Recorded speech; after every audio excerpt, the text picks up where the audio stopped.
Okay, this is the second part of a reflection on bodies of work. I actually have a lot to say about bodies of work, but I'll start here.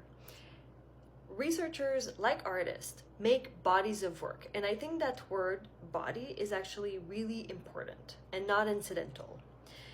We don't say a pile of work or even a tower of work, because research doesn't build neatly upward. It's not like one project laying perfectly onto the next, even though there's a lot of pressure to present it that way, to have a very clean through line, especially when it comes to getting institutional funding or getting hired, or even just branding yourself as a researcher. And I totally get it. I think there's a time and place definitely to be very legible to people who don't have a lot of time to engage with your work.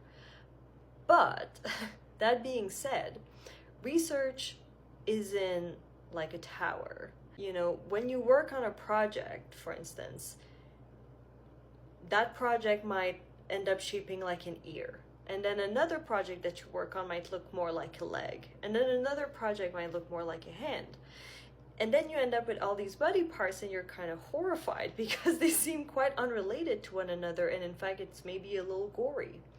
But in truth, you're actually building a body, and bodies have their own intelligence, and that intelligence is you as a researcher, your interest, your questions, your curiosities, the resources you have access to, your timing, your ideas.